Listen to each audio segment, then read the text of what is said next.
Between the years when the oceans drank Atlantis and the gleaming cities, and the years of the rise of the sons of Ares, there was an age undreamed of when shining kingdoms lay spread across the world like blue mantles beneath the stars. Welcome to Antiquity X, where we ask strange questions about our strange past. I'm your host, Dr. Judd Burton. As always, thank you very much. And if you like the content, please click a like, subscribe, and share. And today, we'll be dealing with a question that I've dealt with in a number of instances in my own research, and that is, does Pan originate in the East? And of course, this is a question that is not without precedent. I think that there is a good case to be made for Pan's origins being in the East, that is the ancient Near East, and being transported to the Greek world. And as we go along today, I'll lay out and demonstrate why I think that thesis is a valid one, and hopefully you will be able to use that as well. And here we have Pan himself, the god of shepherds and goatherds, the half-man, half-goat deity, who was the son of the god Hermes, and a friend of the Olympians, if we're to believe the myth, a friend of Zeus in particular. He aided Zeus in the defeat of Typhon, chaos as it were, and helped the other Olympians against the Titans, helped them to overthrow the Titans. Pan is typically regarded again as a god of shepherds and goatherds. Most scholars think that he originated in Arcadia, though I don't think that is the case. Pan is typically thought of as a god of unbridled sexuality. His temples are often natural features like caves. He is often associated with music, his panpipes. He is often associated with prophecy and dreaming and oracles. And in fact, his name Pan resides in the word panic, for fear, because he could issue a great resounding fearful voice. That was one of his attributes. And here we have the traditional homeland for Pan, and that is the Greek region of Arcadia in the Peloponnesus, in Greece proper. And again, as I pointed out, I'll go through some of the reasons why I think that there's a better case to be made for Pan's origins lying to the ancient Near East. But we also can't think of the Eastern Mediterranean and the Aegean worlds as being somehow disjointed or separate. You know, upon closer anthropological scrutiny, you find very quickly that there are many similarities between the culture of the ancient Aegean and that of the ancient Near East. And so we shouldn't be surprised to find that, in fact, the Greeks believed that many of their gods did come from the East, from places like Turkey and Egypt and the Levant. And for those of you who have followed my research, you know that there is one place in particular where I think we can start looking for the Eastern origins of Pan and the satyrs by proxy. And that, of course, is Mount Hermon. And here at the foot of Mount Hermon, we have PANEAS, or PANEAS, as it's called today, and the Cave of Pan, which was the shrine established by the Ptolemies when they first came through this region. They saw it as auspicious and quite possibly a haunt of the god Pan. There was probably a reason for them to think that, because there was a long-standing tradition of worship of various kinds of goat deities in this region, which I'll get to in just a moment. But as a footnote to this, King Herod in 21 BC, according to Josephus, Josephus tells us that Herod built an Augusteum, a temple to Caesar Augustus, as a nod to him since he was a vassal king, and built this temple on a hill above the cave. And this is interesting because Augustus was associated with Capricorn because of his horoscope, either the conception or the time of his birth.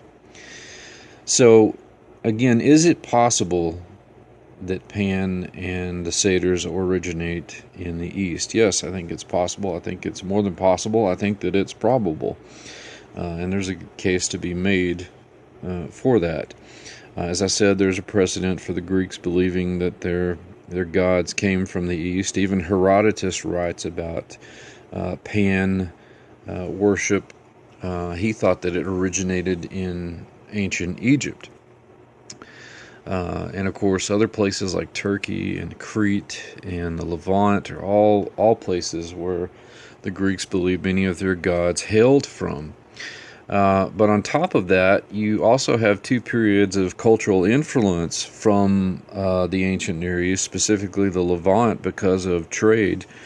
And these periods are called periods of Orientalizing. And there is one that takes place during the Mycenaean era of Aegean civilization, and another main one that takes place during the Archaic period. And you can see the influence of religion and culture on the art and the lifeways of the Greeks and Aegean peoples at this time.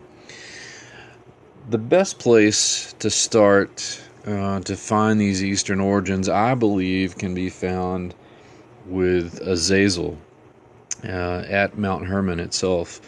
And Azazel, of course, was one of the fallen angels mentioned in the book of Enoch, who came down with Semyadza and a number of other fallen angels to Mount Hermon, and they became the fathers of the first generation of giants, the Nephilim, when they took wives. Now, these are the same as the Benach Elohim, the sons of God, as mentioned in Genesis chapter 6.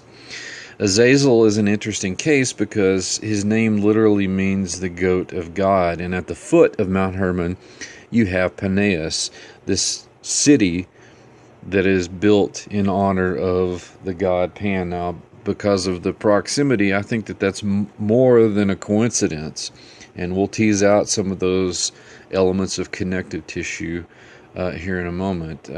But if you're not familiar with apocryphal literature, you may in fact be familiar with Azazel from his association with the atonement sacrifice, the so-called Azazel goat, whose dispatchment mimics the judgment that was placed on him because of all the sin that he committed.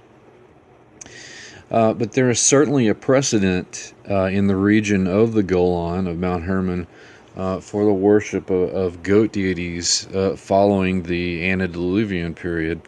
Into antiquity, we have gods such as the one depicted here, Amur, or Mardi, of the Amorites. He was one of the chief deities, and in fact, the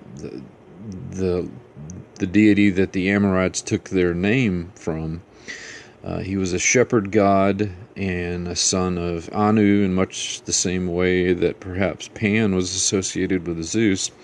Interestingly, he was called the Lord of the Steppes and Lord of the Mountain. There are other goat deities like Azaga, the wife of Bel-Hadad. In fact, that first syllable, odds or uds, in all of these, literally translates in Semitic languages to goat, which is interesting when you compare it to Greek words like Ix, the goat hide covered shield that Pan gave to Zeus in Greek mythology. And of course, there are all kinds of incarnations of Baals, horned deities that were worshipped in the region as well. But what is clear is that there was a cult of goat gods as you get into the land of Israel proper, in the Levant. These satyrs are mentioned numerous times, although it would be hard to pick them out because a lot of the translations of the Old Testament don't render them accurately. In Leviticus chapter 17, we know that these cults to the Shedim was the Hebrew word. We know that they existed because they were forbidden in this passage. If you go to 1 Chronicles chapter 11, no less a personage than King Jeroboam I apparently headed a cult devoted to the Shedim. And there's the classic reference in Isaiah chapter 34 to these goat demons. And so they certainly existed within the cultural ensconcement of the area. And in fact, there may be some historical linguistic evidence that it's a borrow word, because Sherim is similar, at least that first syllable is similar to satyr. Now, here we have Khnum from Egypt. This was his name in Upper Egypt, and his Lower Egypt counterpart was Bene Gesserit, which is kind of interesting because the first portion of his name is very similar to Pan. So to wrap all of these things up, you can see from these examples that there are certainly precedents for ancient Near Eastern origins of Pan and the satyrs. There's a good case to be made for that. If you want more information on it, you can certainly reference books like The East Face of the Helicon. It's a really good one.